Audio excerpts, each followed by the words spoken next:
લડાઈ મંત્રીપદની નહીં અસ્મિતાની છે।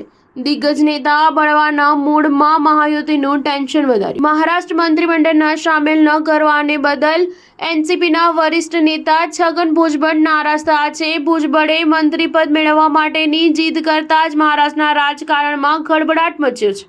છગન ભુજબળે આ લડાઈ મંત્રીપદની નહીં પણ અસ્મિતાની હોવાનું જણાવતા મહાયુતિ માટે ટેન્શન વધ્યું છે। છગન ભુજબળે બુધવારે પોતાના મત વિસ્તાર નાસિકના યેવલામાં સમર્થકો સાથે બેઠક યોજી હતી। આ બેઠકમાં સમતા પરિષદના કાર્યકરો અને ઓબીસી સમાજના લોકો સામેલ થયા હતા, જેમાં સ્પષ્ટતા કરી હતી કે તે મંત્રી પદ માટે લડશે। ભુજબળે જણાવ્યું હતું કે આપણે એ લોકો છીએ જેમણે શૂન્યથી સર્જન કર્યું છે।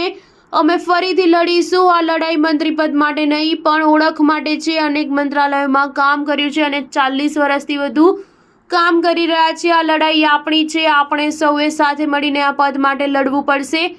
યેવલા લાસલગાંવ વિધાનસભા ક્ષેત્રના તમામ લોકોએ ખૂબ મહેનત કરી 5મી વખત મને તક આપી છે। આપણે વિસ્તારના વિકાસ માટે કામ કરવું પડશે। વધુમાં ભુજબળે કહ્યું કે અમે મંજરપાડાના માધ્યમથી યેવલાના લોકોને વધુ પાણી આપવાનું વચન આપ્યું હતું અને તેને ભવિષ્યમાં પૂર્ણ કરીશું। અમે વિધાનસભા ક્ષેત્રના વિકાસ માટે પ્રતિબદ્ધ છીએ। યેવલા લાસલગાંવની સાથે મળી વિકાસના કાર્યો ઝડપથી પૂરા કરીશું। છગન ભુજબળે અજીત પવાર પર પણ નિશાન સાધ્યું છે। તેમણે કહ્યું કે હું તમારા હાથનું રમકડું છું। શું તમને લાગે છે કે તમે ઈચ્છો ત્યારે હું ઊભો થઈશ અને તમે ઈચ્છો ત્યારે બેસી જઈશ? ઉલ્લેખનીય છે, અજીત પવાર અને શરદ પવાર વચ્ચે બળવો થતા છગન ભુજબળ અજીત પવારના સૌથી મોટા રહ્યા હતા। જો કે અજીત પવારે તેમને મંત્રીપદ ન આપતા છગન ભુજબળ નારાજ થયા છે અને પોતાને અપમાનિત કર્યો હોવાની લાગણી અનુભવી રહ્યા છે। સ્ટાર ન્યૂઝ 7 હંમેશા સચ્ચાઈની સાથે।